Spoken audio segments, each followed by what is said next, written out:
বিসমিল্লাহির রহমানির রহিম। ফাজাইলে আমল 648 নম্বর পৃষ্ঠা। লোকটিকে উত্তরে হুজুর সাল্লাল্লাহু আলাইহি ওয়াসাল্লাম এই আয়াত শুনাইলেন। অপর এক সাহাবী একদিনে বলিলেন, আপনাকে আমি এত বেশি মহব্বত করি যে আপনার কথা মনে পড়িলে আসিয়া যদি জিয়ারত করিয়া না যাই তবে মনে হয় যেন আমার জান বাহির হইয়া যাইবে। হুজুর, আমার চিন্তা হয় আমি যদি বেহেশতীও হই তবুও তো আপনার নিচেই থাকিব, তখন আপনার দর্শন ব্যতীত আমি জান্নাতে কি করিয়া থাকিব? হুজুর সাল্লাল্লাহু আলাইহি ওয়াসাল্লাম তাহাকেও উক্ত আয়াত পড়িয়া শুনাইলেন। অন্য হাদিসে আছে, জনৈক আনসারীকে হুজুর সাল্লাল্লাহু আলাইহি ওয়াসাল্লাম খুবই চিন্তাযুক্ত দেখিয়া জিজ্ঞাসা করিলেন, তুমি এত চিন্তিত কেন? সে বলিল, হুজুর, প্রত্যেক সকাল বিকাল হুজুরে পাক সাল্লাল্লাহু আলাইহি ওয়াসাল্লাম এর খেদমতে বসিয়া হুজুরে পাক সাল্লাল্লাহু আলাইহি ওয়াসাল্লাম এর দর্শন লাভে ধন্য হই, কিন্তু কাল কিয়ামতে আপনি তো আম্বিয়াদের স্থানে পৌঁছিয়া যাইবেন, আমরা তো ওখানে যাইতে পারিব না। হুজুর সাল্লাল্লাহু আলাইহি ওয়াসাল্লাম চুপ করিয়া রহিলেন। যখন এই আয়াত নাজিল হইল তাহাকে সুসংবাদ শুনাইলেন। একদিন সাহাবারা জিজ্ঞাসা করিলেন, নবীদের মর্যাদা তো জান্নাতে সকলের ঊর্ধ্বে হইবেই, তবে নবী এবং উম্মতগণ একত্রিত হইবেন কিভাবে? হুজুর সাল্লাল্লাহু আলাইহি ওয়াসাল্লাম ইরশাদ করিলেন, উপর তবকার লোকেরা নিচু তবকার লোকদের নিকট আসিবে এবং কথাবার্তা বলিবে। দুররে মানসুর। হুজুর সাল্লাল্লাহু আলাইহি ওয়াসাল্লাম বলেন, আমার পরে অনেক লোক এমন আসিবে যাহারা আমাকে খুব বেশি বেশি করিয়া ভালোবাসিবে। তাহারা আশা প্রকাশ করিবে যদি তাহারা আপন জানমাল এবং পরিবার পরিজন বদলে আমাকে এক নজর দেখিতে পাইত। আবুদাহ বিনতে খালিদ রাদিয়াল্লাহু তাআলা আনহু বলেন, আমার পিতা যখন রাত্রে বিছানায় শুইতেন তখন আবেগ জড়িত কণ্ঠে শুধু হুজুর সাল্লাল্লাহু আলাইহি সাল্লাম এর নাম লইতেন এবং আনসার ও মুহাজিরদের নাম লইয়া বলিতেন, তাহারা আমার মূল এবং শাখা। তাহাদের প্রতি আমার দিল আকৃষ্ট হইতেছে। হে আল্লাহ, শীঘ্র আমাকে মৃত্যু দান করিয়া তাহাদের সহিত মিলাইয়া দাও। এইসব বলিয়া নিদ্রা যাইতেন।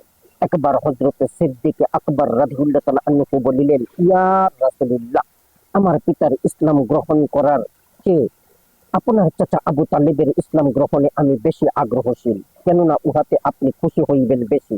হযরত ওমর রাদিয়াল্লাহু তাআলা আনহু একবার হযরত আব্বাস রাদিয়াল্লাহু তাআলা আনহুকে বলেন, আমার পিতার চেয়ে আপনার ইসলাম গ্রহণে আমি বেশি আনন্দিত, যেহেতু আপনার ইসলাম গ্রহণ হুজুর সাল্লাল্লাহু আলাইহি ওয়াসাল্লাম এর নিকট অধিকতর প্রিয়। একবার হযরত ওমর রাদিয়াল্লাহু তাআলা আনহু তাহার চিরাচরিত অভ্যাস অনুযায়ী রাত্রিবেলায় পর্যবেক্ষণে রত ছিলেন। কোন এক ঘরে বাতির আলো দেখিতে পান ও এক বৃদ্ধার কণ্ঠস্বর শুনিতে পান। সে পশম বুনার তালে তালে বয়াত পড়িতেছিল, যাহার অর্থ এই বুজুর্গ ও সৎ লোকদের পক্ষ হইতে মুহাম্মদ সাল্লাল্লাহু আলাইহি ওয়াসাল্লাম এর উপর দরুদ বর্ষিত হোক। হে নবী, নিশ্চয়ই আপনি রাত্রিবেলায়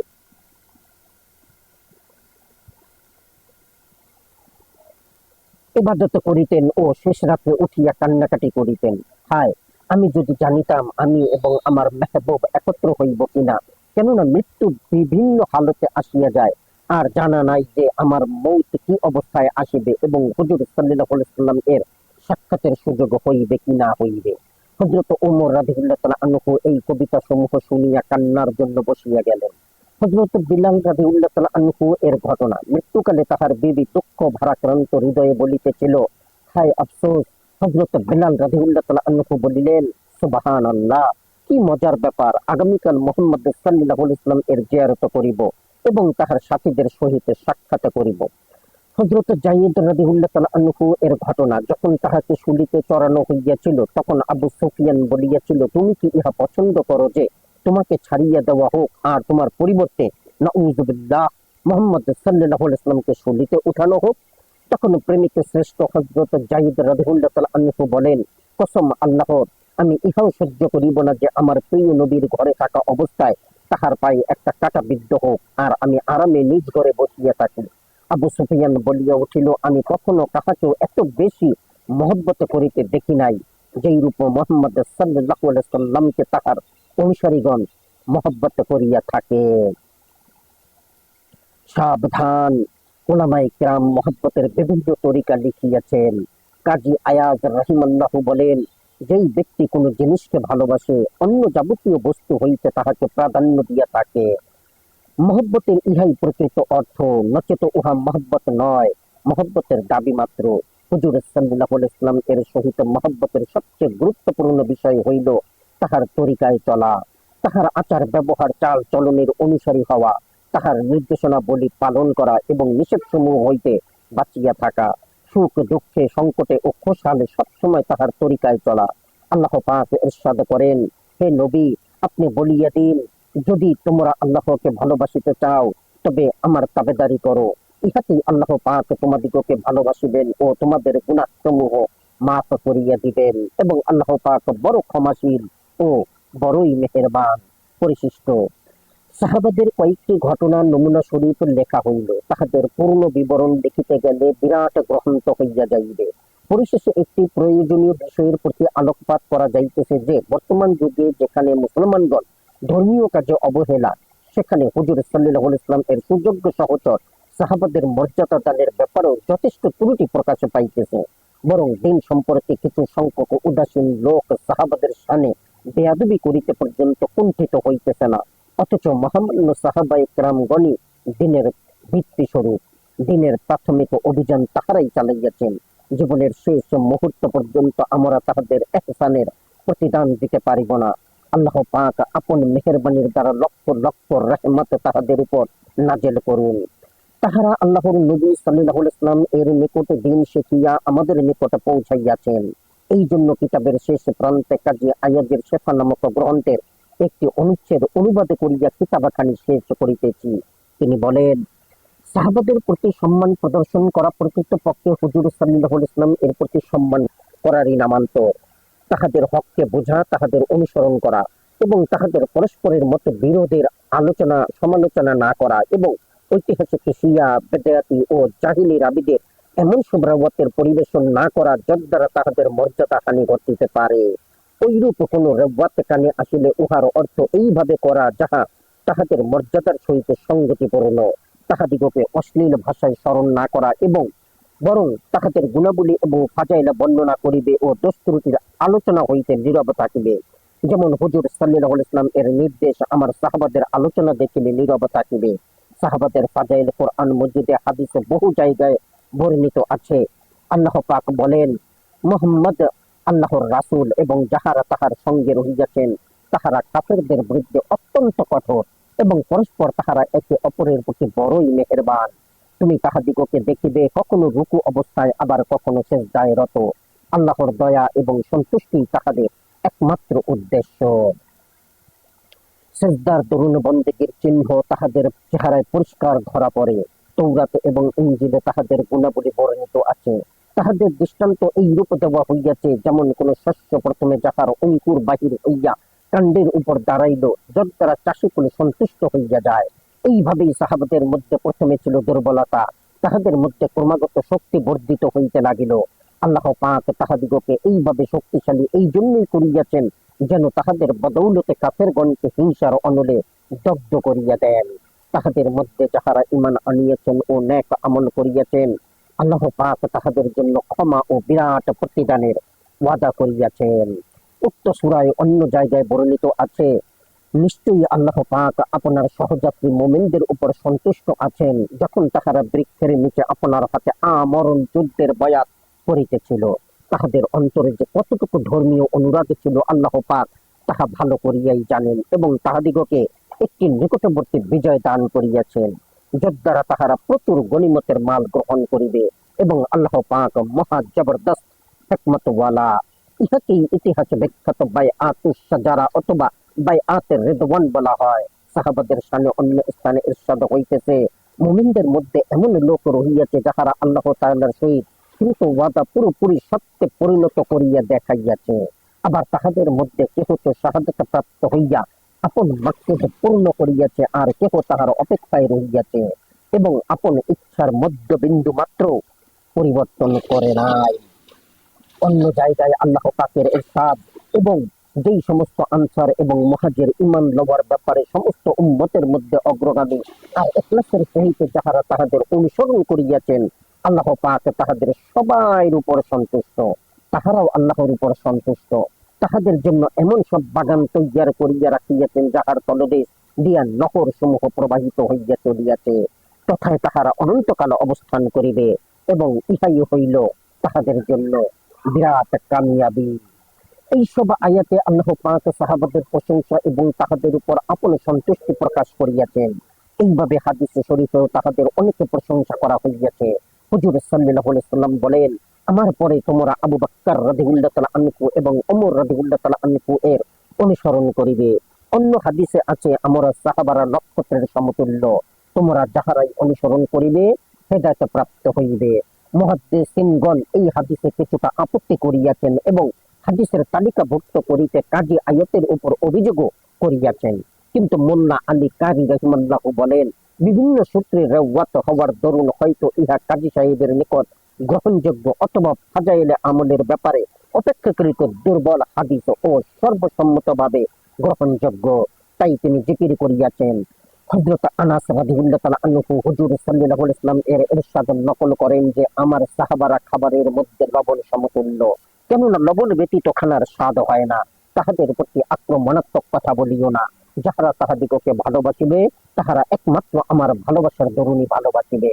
যাহারা তাহাদের সহিত শত্রুতা রাখিবে যেন আমার সহিত শত্রুতা রাখিল। যাহারা তাহাদিগকে কষ্ট দিল যেন আমাকে কষ্ট দিল। আর যাহারা আমাকে কষ্ট দিল যেন আল্লাহকে কষ্ট দিল।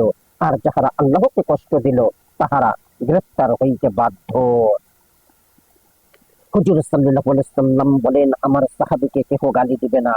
কেহ যদি উহুদ পাহাড় পরিমাণ স্বর্ণ দান করে, সওয়াব হিসাবে তাহার সাহাবাদের এক মুদের বরাবরও পৌঁছাইতে পারিবে না। হুজুর সাল্লাল্লাহু আলাইহি ওয়াসাল্লাম ইরশাদ করেন, যাহারা সাহাবাকে গালি দিবে তাহাদের উপর আল্লাহর লানত, ফেরেশতাদের লানত এবং সমগ্র মানব জাতির লানত। তাহাদের না ফরজ কবুল হয় না নফল।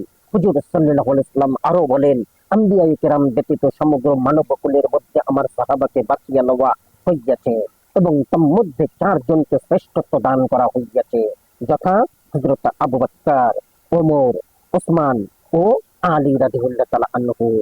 আইয়ুব সাকতিয়াবি বলেন, যে ব্যক্তি আবু বকর রাদিয়াল্লাহু তাআলা আনহু এর সহিত মহব্বত করিল সে দিনকে সোজা করিল, আর যে ওমর রাদিয়াল্লাহু তাআলা আনহুকে ভালোবাসিল সে দিনের সকল পথ পাইয়া গেল, আর যে ওসমানকে ভালোবাসিল সে আল্লাহর নূরে নূরান্বিত হইল, আর যে আলীকে ভালোবাসিল সে দিনের মজবুত রশি ধারণ করিল।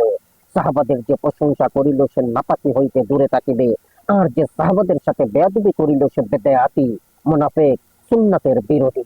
আমার ভয় হয় তাহার কোনো আমল কবুল হয় কিনা, তবে দিল পরিষ্কার করিয়া তাহাদিগকে ভালোবাসিলে কবুল হইতে পারে। একটি হাদিসে আছে, হুজুর সাল্লাল্লাহু আলাইহি ওয়াসাল্লাম বলেন, আমি আবু বকর রাদিয়াল্লাহু তাআলা আনহু এর উপর রাজি, তোমরা তাহার মর্যাদা বুঝিয়া নাও। আমি ওমর, ওসমান, আলী, তালহা, জুবাইর, সায়েদ, আব্দুর রহমান ইবনে আউফ এবং আবু উবাইদার উপর সন্তুষ্ট, তোমরা তাহাদের মর্যাদা বুঝিয়া নাও। হে মানুষ, আল্লাহ পাক বদর, উহুদ যুদ্ধে যাহারা শরীক হইয়াছেন তাহাদের সবাইকে মাফ করিয়া দিয়াছেন। তোমরা আমার সাহাবীদের ব্যাপারে আমার প্রতি লক্ষ্য রাখিবে। যাহাদের মেয়েরা আমার বিবাহে আছে, আমার মেয়েগণ যাহাদের বিবাহে আছে, তাহারা যেন কিয়ামতের দিন কোন জুলুমের বিচার প্রার্থী না হয়, সেখানে এই দাবি ক্ষমার অযোগ্য বলিয়া গণ্য হইবে। আমার সাহাবা এবং জামাতের ব্যাপারে তোমরা আমার প্রতি লক্ষ্য রাখিবে, তাহা হইবে দুনিয়া ও আখিরাতে আল্লাহ পাক তোমাদের হেফাজত করিবেন। আর যাহারা আমার প্রতি লক্ষ্য রাখিবে না, আল্লাহ তাহাদের উপর নারাজ হইবেন। আর যাহাদের উপর তিনি নারাজ হইবেন তাহাদের পাকড়াও এর আশঙ্কা রহিয়াছে। হুজুর সাল্লাল্লাহু আলাইহি ওয়াসাল্লাম আরো বলেন, যে ব্যক্তি সাহাবাদের ব্যাপারে আমার প্রতি লক্ষ্য রাখিবে কিয়ামতের দিন আমি তাহার জন্য রক্ষা কবচ হইব। সাহুল বিন আবদুল্লাহ রাদিয়াল্লাহু তাআলা আনহু বলেন, যে ব্যক্তি সাহাবাদের প্রতি সম্মান প্রদর্শন করিল না সে মূলত হুজুরে পাক সাল্লাল্লাহু আলাইহি ওয়াসাল্লামের উপর ঈমান আনয়ন করে নাই। হুজুরে পাক সাল্লাল্লাহু আলাইহি ওয়াসাল্লাম আরো বলেন, যাহারা সাহাবাদের ব্যাপারে আমার প্রতি লক্ষ্য রাখিবে তাহারা হাউজে কাউসারে আমার নিকটে পৌঁছতে পারিবে, আর যাহারা আমার প্রতি লক্ষ্য করিবে না তাহারা আমার নিকটে কাউসার পর্যন্ত পৌঁছাইতে পারিবে না, শুধু দূর হইতে দেখিতেই থাকিবে। আল্লাহ তাআলা আপন দয়া ও মেহেরবানি দ্বারা তাহার পাকড়াও হইতে ও তাহার মেহবুবের অভিশাপ হইতে আমাকে, আমার বন্ধু মহলকে, আমার শুভাকাঙ্ক্ষী দিগকে, আমার সহিত সাক্ষাৎকারীগণকে, আমার শায়েখগণকে, আমার ছাত্রগণকে ও সমস্ত মুমিন মুসলমানকে হেফাজত করুন এবং ওই সব সাহাবায়ে কেরামের মহব্বত এবং ভালোবাসা দ্বারা আমাদের হৃদয়কে ভর্তি করিয়া দিন। আমিন বিরহমাতিকা ইয়া আরহামার রাহিমিন। পুস্তিকা ওয়াহিদ এলাজ অধপতনের একমাত্র প্রতিকার। মূল লেখক হযরত মাওলানা ইহতেশামুল হাসান। এটা আসলে নয়াদিল্লির বস্তি হযরত নিজামুদ্দিন আউলিয়ার অবস্থিত মাদ্রাসায় কাশিফুল উলুমের মোদারেসের হযরত জির স্নেহভাজন শ্যালক মাওলানা মোহাম্মদ এহতেশামুল হাসান সাহেবের লেখা। এখানে কিছু ভূমিকা দেওয়া হয়েছে যিনি লিখেছেন তার, আর পাশেই আছে সূচিপত্র। তো এগুলো ভূমিকাতে আসলে এখানে তার নিজস্ব কিছু কথাবার্তা, যেগুলো আমি পড়ার প্রয়োজন মনে করতেছি না। আমরা সূচিপত্রগুলো একটু দেখতে পারি এখানে কি কি আছে না আছে।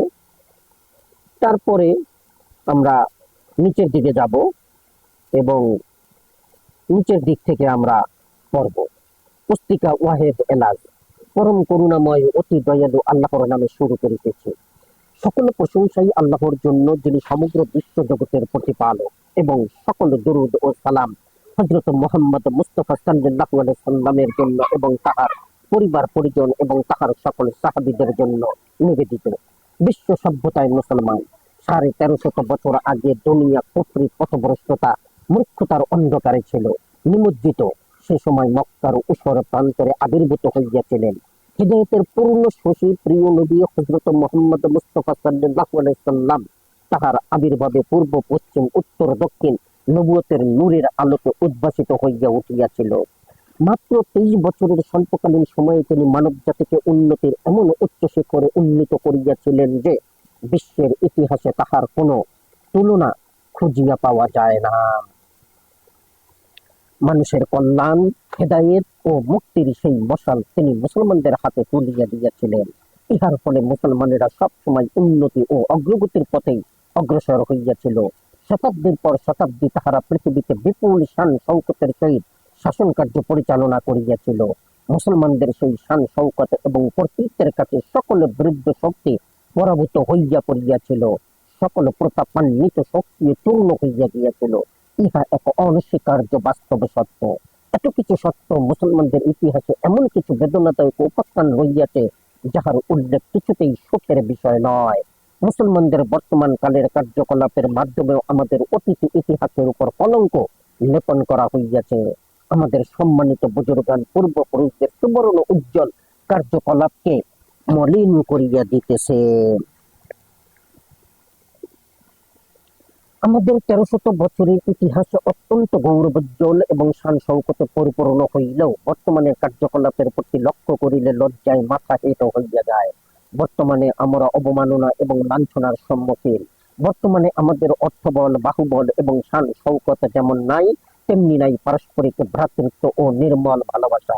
আমাদের চারিত্রিক সৌন্দর্য তথা আমল আখলাকের মধ্যে কোনো প্রকার সুরুচির ছাপ বিদ্যমান নাই। সকল প্রকার মন্দ কাজে আমরা নিয়োজিত এবং সকল প্রকার কল্যাণ থেকে বহু ক্রোশ দূরে অবস্থান করিতেছি। বিজাতিরা এবং বিধর্মীরা আমাদের এই অধপতন দেখিয়া খুব খুশি। তাহারা আমাদের দুর্বলতা এবং দুর্বস্থাকে আরো বাড়াইয়া দিতে সচেষ্ট। তাহারা আমাদের সম্পর্কে আলোচনা করিতেছে আর আমাদের সম্পর্কে খোলাখুলি হাসাহাসি এবং ঠাট্টা বিদ্রুপ করিতেছে। শুধু কি তাই, আমাদের প্রিয় সন্তান সন্ততিরাও আজ ইসলামের পবিত্র রীতি নীতির সমালোচনা করিতেছে। এই সব বিষয়ে হাসাহাসি করিতেছে, কথায় কথায় বিরূপ মন্তব্য প্রকাশ করিতেছে। তাহারা ইসলামী শরীয়তকে অর্থহীন এবং অহেতুক বলিয়া আখ্যায়িত করার ও ধৃষ্টতা দেখাইতেছে।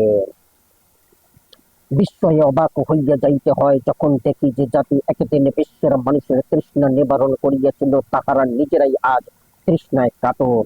যে জাতি বিশ্ববাসীকে একদিন সভ্যতা আর সংস্কৃতির শিক্ষা দিয়াছিল, আজ কেন তাহারা পরামুখাপেক্ষী?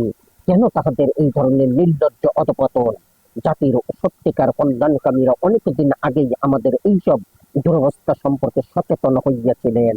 তাহারা আমাদের অধপতনের প্রতিকার নানাভাবে চিন্তা করিয়াছিলেন এবং নব পর্যায়ে শান্তি, মুক্তি ও কল্যাণের পথ দেখাইয়া ব্যবস্থাপত্র দিয়াছেন, কিন্তু লাভ কিছুই হয় নাই। মুসলিম জাতির অসুস্থতা ক্রমেই বাড়িয়া চলিয়াছে। অধপতন দিন দিন আরো ত্বরান্বিত হইতেছে। কবির ভাষায়, চিকিৎসা যত বেশি বেশি করানো হইতেছে, রোগের তীব্রতা ততই বাড়িয়া চলিতেছে। বর্তমানে আমরা চরম অধপতনের মুখোমুখি আসিয়া দাঁড়িয়েছি। আমাদের ভবিষ্যৎ অন্ধকার।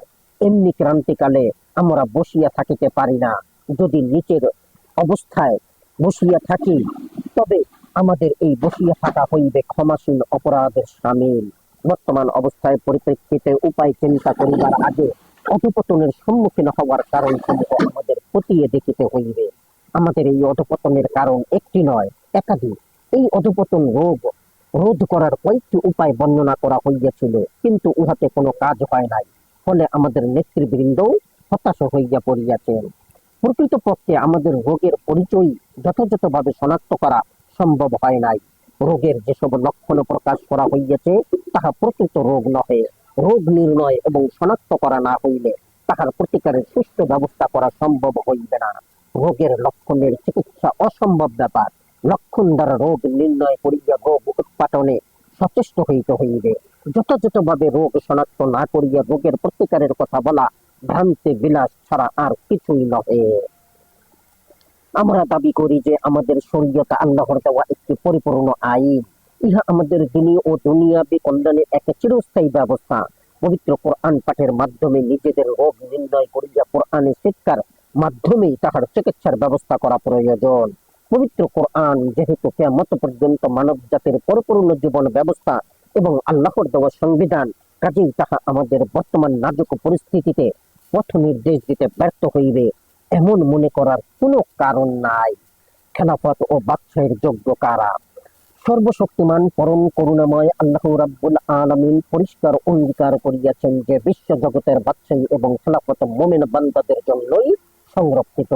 যেমন আল্লাহ বলেন, অর্থাৎ আল্লাহ তাআলা ওয়াদা করিয়াছেন যে তোমাদের মধ্যে যাহারা ঈমান আনিয়াছে এবং সৎ কাজ করিয়াছে আল্লাহ তাহাদের অবশ্যই জমিনের খেলাফত দান করিবেন। আল্লাহ তাআলা মুসলমানদেরকে এই সান্ত্বনাও দিয়াছেন যে ইমানদার বান্দাগণ সবসময় কাফিরদের উপরে বিজয়ী থাকিবে এবং কাফিরদের কোনো বন্ধু ও সাহায্যকারী থাকিবে না। যেমন আল্লাহ পাক বলেন, অর্থাৎ যদি কাফিরগণ তোমাদের সহিত লড়াই করিত তবে অবশ্যই পৃষ্ঠ প্রদর্শন করিয়া পলায়ন করিত, অতঃপর তাহারা কোনো বন্ধু বা সাহায্যকারী পাইত না। সূরা ফাতিহ রুকু 2। মুমিনদের সাহায্য করা আল্লাহ রাব্বুল আলামিনের দায়িত্ব। মুমিন বান্দারাই সবসময় উন্নতশীল থাকিবে এবং কামিয়াব হইবে। যেমন আল্লাহ জাল্লা শানুহু বলেন, ইমানদারদের সাহায্য করা আমার কর্তব্য। আল্লাহ রাব্বুল আলামিন আরো বলেন, তোমরা সাহস হারাইও না এবং দুঃখ করিও না, বিজয়ী তোমরাই হইবে যদি তোমরা পূর্ণ ইমানদার থাকো। সূরা আলে ইমরান রুকু 14। আল্লাহ তাআলা আরো বলেন, অর্থাৎ সকলের সম্মান আল্লাহ এবং তাহার রাসূলের এবং মুসলমানদের জন্য। উল্লেখিত আয়াত সমূহের বক্তব্যের প্রতি চিন্তা করিলে বোঝা যায় যে মুসলমানদের মান, সম্মান, শান, শৌকত, উন্নতি, মর্যাদা, সাফল্য ও কামিয়াবি সর্বতভাবে তাহাদের ইমানের বৈশিষ্ট্যের সাথে সম্পর্কযুক্ত। যদি ইমানের দাবি অনুযায়ী আল্লাহ এবং তাহার রাসূলের প্রতি মুসলমানদের অটুট সম্পর্ক বিদ্যমান থাকে তবে সকল কিছুর মালিকানা তাহাদেরই। যদি আল্লাহ পাক না কাস্তা এই সম্পর্কের ক্ষেত্রে দুর্বলতা এবং শিথিলতা দেখা যায় তবে মুসলমানেরা অবমাননা এবং লাঞ্ছনার সম্মুখীন হইবে। উল্লিখিত আয়াত সমূহের মধ্যে সুস্পষ্টভাবে এইটাই বোঝানো হইয়াছে। আল্লাহ তাআলা এই সম্পর্কে নিম্নোক্ত আয়াতে আরো খোলাখুলি ভাবে উল্লেখ করিয়াছেন। আল্লাহ পাক বলেন, জামানার কসম, সমস্ত মানুষই ক্ষতির মধ্যে রহিয়াছে। হ্যাঁ, একমাত্র ওই সব লোক ক্ষতির মধ্যে নহে যাহারা ঈমান আনিয়াছে এবং নেক আমল করিয়াছে আর একে অপরকে সৎ পথে চলার উপদেশ দিয়াছে ও মুসিবতের সময় সবর করার তাকিদ দিয়াছে। আমাদের পূর্বপুরুষগণ মান সম্মানের ক্ষেত্রে উন্নতির উচ্চতর শিখরে আরোহণ করিয়াছিলেন, অথচ আমরা নিতান্ত অবমাননার মধ্যে নিমজ্জিত রহিয়াছি। ইহা কি সত্য নহে যে তাহারা ইমানের পূর্ণতার মধ্যে জীবন কাটাইয়াছেন আর আমরা সেই মূল্যবান নিয়ামত হইতে বঞ্চিত রহিয়াছি? এই প্রসঙ্গে রাসূল পাক সাল্লাল্লাহু আলাইহি ওয়াসাল্লাম এর একটি বাণী উল্লেখ করা যায়। তিনি বলিয়াছেন, অর্থাৎ শীঘ্রই এমন এক জামানা আসিবে যখন ইসলামের নামটুকু শুধু অবশিষ্ট থাকিবে এবং কোরআন নকশাটুকু মাত্র বাকি থাকিবে। চিন্তার বিষয় হইতেছে, যদি আমরা আল্লাহ পাক ও তাহার প্রিয় রাসূলের পছন্দনীয় ইসলাম হইতে বঞ্চিত থাকি, যাহার প্রতি আমাদের ইহকাল ও পরকালের কল্যাণ জড়িত রইয়াছে, তবে অতীতের সেই নিয়ামতে কিভাবে ফিরিয়া আসিবে? একই সাথে চিন্তা করিয়া দেখিতে হইবে কি কারণে ইসলামের প্রাণশক্তি আমাদের নিকট হইতে বাহির করিয়া নেওয়া হইয়াছে এবং আমরা প্রাণহীন জড় পদার্থ হইয়া পড়িয়াছি। আমরা শ্রেষ্ঠ উম্মত কেন হইলাম? আল্লাহর বাণী পাঠ করিলে এবং উম্মতে মুহাম্মাদের গৌরব ও মর্যাদার কারণ অনুসন্ধান করিলে জানিতে পারা যায় যে উম্মতে মুহাম্মাদকে এক বিরাট কাজের দায়িত্ব প্রদান করা হইয়াছে। আর এই কারণেই তাহারা খাইরুল উমাম বা শ্রেষ্ঠ উম্মতের সম্মানিত উপাধি লাভে সক্ষম হইয়াছে। সুবহানাল্লাহ, আলহামদুলিল্লাহ। দুনিয়া সৃষ্টির প্রকৃত উদ্দেশ্য হইতেছে এক ও অদ্বিতীয় আল্লাহ পরিচয় জানা। ইহা ততক্ষণ পর্যন্ত অসম্ভব থাকিবে যতক্ষণ মানব জাতিকে অকল্যাণ ও অমঙ্গলের পথ হইতে অকল্যাণ ও মঙ্গলের প্রতীক করা সম্ভব না হইবে। একমাত্র এই উদ্দেশ্যেই আল্লাহ রাব্বুল আলামিন অগণিত নবী রাসূল পৃথিবীতে প্রেরণ করিয়াছেন। সর্বশেষ উল্লেখিত উদ্দেশ্যের পূর্ণতা বিধানের লক্ষ্যে সর্বকালের সেরা মানব হযরত মুহাম্মদ মুস্তাফা সাল্লাল্লাহু আলাইহি সাল্লামকে প্রেরণ করা হইয়াছে। আল্লাহ তাআলা সেই শ্রেষ্ঠ মানবের মাধ্যমে বিশ্ববাসীকে জানাইয়া দিয়েছেন যে আজ তোমাদের দিনকে তোমাদের জন্য পরিপূর্ণ করিয়া দিলাম এবং তোমাদের প্রতি আমার নিয়ামত সম্পূর্ণ করিলাম।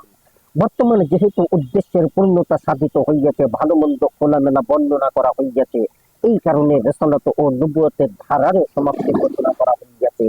পূর্বে যে কাজ নবী এবং রাসূলগণ করিতেন, এখন কিয়ামত পর্যন্ত সেই কাজ উম্মতে মুহাম্মাদের উপর ন্যস্ত করা হইয়াছে। যেমন আল্লাহ রাব্বুল আলামিন বলেন, অর্থাৎ তোমরাই শ্রেষ্ঠ উম্মত, মানুষের কল্যাণের জন্যই তোমাদেরকে প্রেরণ করা হইয়াছে। তোমরা মানুষকে ভালো কাজের আদেশ দেবে এবং মন্দ কাজ হইতে বিরত থাকিবে বলিবে এবং আল্লাহর উপর পূর্ণ বিশ্বাস রাখিবে। সূরা আলে ইমরান রুকু 12। আল্লাহ জাল্লা জালালুহু আরো বলেন, তোমাদের মধ্য হইতে এমন একটি দল থাকিতে হইবে যাহারা মানুষের কল্যাণের পথে ডাকিবে এবং মন্দ কাজ হইতে নিষেধ করিবে। যাহারা এই কাজ করিবে শুধু তাহারাই সফল কাম হইবে। আল ইমরান রুকু 11। উপরে উল্লেখিত দুইটি আয়াতের মধ্যকার প্রথম আয়াতে খাইরে উমাম বা শ্রেষ্ঠ উম্মত হওয়ার কারণ হিসাবে উল্লেখ করা হইয়াছে যে যেহেতু তোমরা ভালো কাজের আদেশ দাও এবং মন্দ কাজ হইতে নিষেধ করিয়া থাকো। দ্বিতীয় আয়াতে স্পষ্টত বলা হইয়াছে যে কামিয়াবি ও সাফল্য ওই সব লোকের জন্য যাহারা উল্লেখিত কাজের দায়িত্ব পালন করিতেছে। শুধু তাহাই নহে, অন্য এক আয়াতে ওই সব লোকদেরকে অভিশপ্ত এবং বিকৃত বলা হইয়াছে যাহারা সৎ কাজের আদেশ দান এবং অসৎ কাজ হইতে নিষেধ করার দায়িত্ব পালন করে না। যেমন আল্লাহ তাআলা তাবারাকা তাআলা বলেন, বনি ইসরাইল হইতে যাহারা কাফের তাহাদের উপর হযরত দাউদ এবং ঈসা আলাইহিস সালাম এর জবানে লানত বর্ষিত হয়, যেহেতু তাহারা নাফরমানি করিয়াছিল। যে অন্যায় কাজ তাহারা করিয়াছিল উহা হইতে বিরত থাকে নাই। বাস্তবিকই তাহাদের এই কাজ গুরুতর অন্যায় ছিল। এক হযরত আব্দুল্লাহ ইবনে মাসউদ রাদিয়াল্লাহু তাআলা আনহু হইতে বর্ণিত আছে যে নবী করিম সাল্লাল্লাহু আলাইহি ওয়াসাল্লাম বলিয়াছেন, তোমাদের পূর্ববর্তী উম্মতদের মধ্যে কেহ যখন কোনো অন্যায় করিত তখন বাধা দানকারী তাহাকে ধমক দিত এবং আল্লাহর ভয় দেখাইত। পরদিনই সেই অন্যায়কারীর সহিত উঠা বসা চলাফেরা এবং খানাপিনা করিত, মনে হয় যে তাহাকে পাপ করিতে দেখে নাই। আল্লাহ তাআলা তাহাদের এই অবস্থার লক্ষ্য করিয়া একজনের অন্তরকে অন্যজনের সহিত এলোমেলো করিয়া দিয়েছেন এবং তাহাদের নবী দাউদ এবং ঈসা ইবনে মরিয়ম আলাইহিস সালাম এর জবানিকে তাহাদের উপর লানত করিয়াছেন। এইরূপ করার কারণ হইল তাহারা আল্লাহর নাফরমানি করিয়াছে এবং সীমা লঙ্ঘন করিয়াছে। সেই আল্লাহ পাকের শপথ যাহার হাতে মুহাম্মদ সাল্লাল্লাহু আলাইহি সাল্লাম এর প্রাণ রহিয়াছে, তোমরা অবশ্যই ভালো কাজের আদেশ দেবে এবং মন্দ কাজ হইতে নিষেধ করিবে। বেওকুফ এবং মূর্খ লোক দেখিলে তাহাকেও সত্য পালনের জন্য বাধ্য করিবে, অন্যথা আল্লাহ তাআলা তোমাদের অন্তরকেও এলোমেলো করিয়া দিবেন। অতঃপর পূর্ববর্তী উম্মতদের মতো তোমাদের উপর লানত করা হইবে। শেষোক্ত আয়াতের ব্যাখ্যা এইসব হাদিসে পাওয়া যায়। হযরত জাবির বিন আবদুল্লাহ রাদিয়াল্লাহু তাআলা আনহু বলেন, আমি হুজুর সাল্লাল্লাহু আলাইহি ওয়াসাল্লামকে বলিতে শুনিয়েছি, কোন সম্প্রদায়ের মধ্যে যদি কোনো ব্যক্তি গুনাহের কাজে লিপ্ত হয় আর সেখানকার লোকেরা সামর্থ্য থাকা সত্ত্বেও তাহাকে উক্ত কাজ হইতে বিরত না করে, তবে মৃত্যুর আগে তাহাদের উপর আল্লাহ পাক বিভিন্ন প্রকার আযাব অবতীর্ণ করিবেন। সূরা মায়েদা রুকু 11। হযরত আনাস রাদিয়াল্লাহু তাআলা আনহু হইতে বর্ণিত আছে যে নবী করিম সাল্লাল্লাহু আলাইহি ওয়াসাল্লাম বলিয়াছেন, লা ইলাহা ইল্লাল্লাহু কালেমা পাঠ করিলে এই কালেমার বরকতে পাঠকারী কল্যাণ লাভ করে এবং কালেমার হুকুম লঙ্ঘন না করা পর্যন্ত আযাব এবং বালা মুসিবত হইতে মুক্ত থাকে। সাহাবাগণ জিজ্ঞাসা করিলেন, হুকুম লঙ্ঘন বলিতে কি বুঝায়? নবী করিম সাল্লাল্লাহু আলাইহি ওয়াসাল্লাম বলিলেন, আল্লাহ রাব্বুল আলামিনের নাফরমানি খোলাখুলিভাবে করা এবং আল্লাহর নাফরমানি হইতে দেখিলে তাহা প্রতিরোধ করার ব্যবস্থা বা নাফরমানির ব্যাপারে অস্বীকৃতি জ্ঞাপন না করা। তারগীব। আম্মা জান হযরত আয়েশা রাদিয়াল্লাহু তাআলা আনহা বলেন, নবী করিম সাল্লাল্লাহু আলাইহি ওয়াসাল্লাম আমার কাছে আসিলে আমি তাহার চেহারা মোবারকে বিশেষ চিহ্ন লক্ষ্য করিয়া অনুভব করিলাম যে গুরুত্বপূর্ণ কোনো ব্যাপার ঘটিয়াছে। নবীজি সাল্লাল্লাহু আলাইহি ওয়াসাল্লাম কাহারো সাথে কোনো কথা বলিলেন না। তিনি ওযু করিয়া মসজিদে চলিয়া গেলেন। আমি মসজিদের দেয়ালের সহিত কান লাগাইয়া দাঁড়াইয়া রহিলাম যে তিনি কি বলেন তাহা শুনিতে পাই। নবীজি সাল্লাল্লাহু আলাইহি ওয়াসাল্লাম মিম্বরের উপর দাঁড়াইয়া হামদ ও সানার পর বলিলেন, হে লোক সকল, আল্লাহ রাব্বুল ইজ্জতের আদেশ হইল যে তোমরা ভালো কাজের আদেশ করো এবং মন্দ কাজ হইতে নিষেধ করো। আল্লাহ পাক আরো বলেন, তোমাদের উপর এমন সময় আসিয়া পড়িবে যে তোমরা দোয়া করিবে, আমি সেই দোয়া কবুল করিব না। তোমরা আমার কাছে কিছু চাহিবে, আমি সেই প্রার্থিত জিনিস দিব না। এবং তোমরা আমার কাছে সাহায্য চাইবে, কিন্তু আমি তোমাদের সাহায্য করিব না। হযরত আবু হুরায়রা রাদিয়াল্লাহু তাআলা আনহু হইতে বর্ণিত আছে যে নবী করিম সাল্লাল্লাহু আলাইহি ওয়াসাল্লাম বলিয়াছেন, আমার উম্মত যখন দুনিয়াতে মর্যাদা ও শ্রেষ্ঠত্বের জায়গা মনে করিবে তখন ইসলামের মর্যাদা ও শ্রেষ্ঠত্ব তাহাদের মন হইতে লোপ পাইবে এবং তাহারা যখন আমরে বিল মারুফ এবং নিহি আনিল মুনকার অর্থাৎ সৎ কাজের আদেশ ও অসৎ কাজের নিষেধ ছাড়িয়ে দিবে তখন তাহারা ওহির বরকত হইতে বঞ্চিত হইবে। ইহা ছাড়া যখন তাহারা পরস্পরের মধ্যে গালিগালাজ আরম্ভ করিবে তখন আল্লাহ রাব্বুল আলামিনের চোখে তাহারা বেইজ্জত হইয়া পড়িবে। উল্লেখিত হাদিস সমূহ সামনে রাখিয়া চিন্তা করিলে বোঝা যায় যে আমরে বিল মারুফ এবং নিহি আনিল মুনকার পরিত্যাগ করিলে আল্লাহ পাকের অভিশাপ এবং গজবে পড়িতে হয়। উম্মতে মুহাম্মাদীরা যখন এই কাজে পরিত্যাগ করিবে তখন তাহারা কঠিন বিপদ এবং নানা প্রকার অবমাননাকর সম্মুখীন হইবে। ইহা ছাড়া আল্লাহ পাকের সকল প্রকার গায়েবী মদত হইতে তাহারা বঞ্চিত হইবে। এইসব এই কারণেই হইবে যেহেতু তাহারা নিজেদের দায়িত্ব কর্তব্য চিনিতে পারে নাই এবং যে সকল দায়িত্ব তাহাদের উপর ন্যস্ত ছিল তাহা হইতে তাহারা গাফিল রহিয়াছে। এই কারণে নবী করিম সাল্লাল্লাহু আলাইহি ওয়াসাল্লাম আমরে বিল মারুফ এবং নিহি আনিল মুনকারকে ঈমানের অংশ এবং অবশ্য করণীয় বলিয়া আখ্যায়িত করিয়াছেন। এই সব কাজ পরিত্যাগ করাকে ঈমানের দুর্বলতার প্রমাণ বলিয়াও উল্লেখ করিয়াছেন। হযরত আবু সাঈদ খুদরি রাদিয়াল্লাহু তাআলা আনহু হইতে বর্ণিত হাদিসে রহিয়াছে, আমানতু বিল্লাহ জাযাকুমুল্লাহু খাইরান, আসসালামু আলাইকুম।